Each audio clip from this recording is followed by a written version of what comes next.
what are your earliest memories as a cricketer?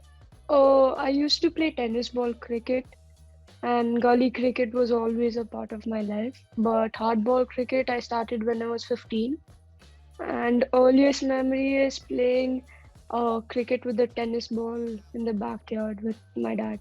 Theertha, we wanted to know that what exactly motivated you to pursue cricket as a professional career? It's called Kana. It means dream in English. Okay. It's a Tamil movie. It was released back in 2018, if I'm not Okay. Can you tell us something about the wrong. movie?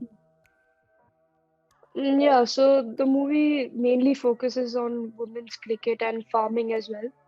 Mm-hmm. And it's how this girl, who is a daughter of a farmer, she goes through various challenges, and how her family also struggles as farmers, and eventually how she makes it into various stages and levels in her cricketing journey, and eventually getting into the World Cup squad and winning the World Cup. Can you please tell us that who is your cricketing role model and why? In for wicket keeping, it's MS Dhoni, Mm-hmm. and for batting, because we all know he's Captain Cool, he's just really calm Okay. and smart with his, and his tactical sense is amazing. And for batting, it's Jemimah Rodrigues. I love her. I just love to watch the way she bats, and I've watched her bat even before I took up the game seriously. And I've always loved her class. It's just different. And recently, Marizan Cap also in Fair Break, I got to play along with her in her team, and Mm-hmm. just watching the way she batted in the nets, I fell in love with her batting. Can you talk us through the exact range of emotions you felt the day you made your debut for UAE? Actually, the night before, I was really nervous. I couldn't sleep at all. Um, Probably I woke up at least 5 times in the night. Okay. And I was really nervous. But in the morning, for some reason, I just went completely numb. I couldn't feel anything. And before the match, I got the nervousness feeling again. But after I middled the first ball, I just felt like it's another game, and I got my confidence back. Which is your most cherished cricketing memory thus far? Probably the match against Thailand. That day, I wasn't expecting so many people to cry from my team, Okay. but all of them ended up crying, and yeah, it was an unreal feeling. Everyone had chills down the spine. The parents were crying. Everyone was in tears, and yeah, we were just super happy. Like, we couldn't believe we actually beat them, and we were actually going to the World Cup. It's for me, it still hasn't sunk in. So I was just, it's a different feeling. I was speechless at that time. Your mother was also there, Theertha, for the tournament, and like she must have experienced a wide range of emotions. Can you please tell us that how was the feeling like when you met your mother after the game got over, and what did you guys converse together? If you could talk us through that. Yeah, like, yeah, many parents saw their children cry, so they started crying as well. And my mom kept telling me, "Why do you always increase my blood pressure?" Because yeah, because it was a very nerve-wracking match. But yeah, they were just telling me how proud they are of not only me but the full team. And it's not like only my parents, even the parents of other girls were there, and we are just like one big family.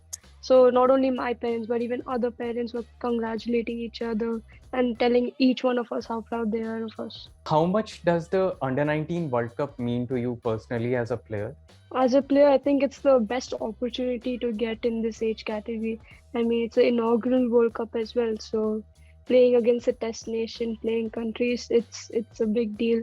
And yeah, the experience we're going to get and the level of cricket we're going to be exposed to is a different level, and we hope to play well as well, and we can improve our cricket through this way and get a stronger team as well. What do you think as a female player? What do you think this particular Under 19 World Cup is gonna, like, how is it gonna create an impact for the female players? What do you think in that regards? I think it's such a good platform. I mean, it's good that they've started now, and I'm pretty sure as time goes by, the standard of cricket and the level of cricket is just going to keep improving for the women's game.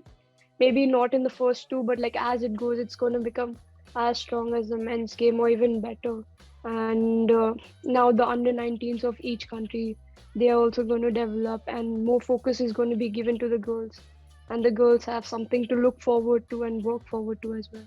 So it's a really good initiative, and this will also help the senior women's game, where the when you get a better pool of players, and yeah, franchise cricket will also do better for women's. I mean, now the 100 and BBL, WBBL are happening, and soon the IPL as well. So Right. it's gonna help get a better pool of players, and the level of cricket is just gonna be much better. Can you list out some of the songs? Oh yeah, few of them were Bigadne De Lehra Do, all the emotional cricket songs. Uh, can you talk us through the things that you learned during the entirety of the Fair Break tournament? I think just the way the players carry themselves out on the field and off the field, and they're really humble, down to earth, and they're willing to share their experience whenever you want them. And there are just so many people to help you technically and mentally as well.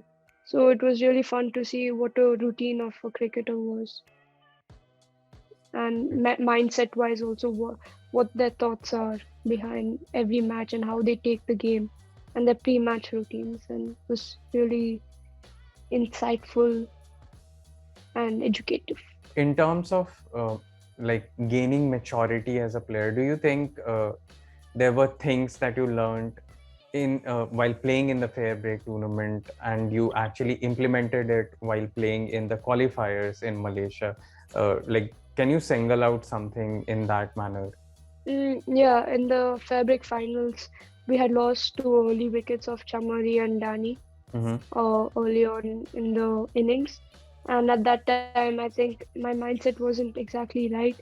I had a different approach to the game, and I wasn't able to complete the game. But this time, I learned from my lesson from that, and I tried something else. What Mariko did the other day in the finals, and Marisan Cap did in the finals. I tried to implement that in the match against Thailand, and it went well. And yeah, I think that's probably the greatest lesson I've learned in the game. What are those areas of your game that you are currently working on, or you think that you as a batter need to work on in the like immediate future? I think one is power hitting for sure. Mm-hmm.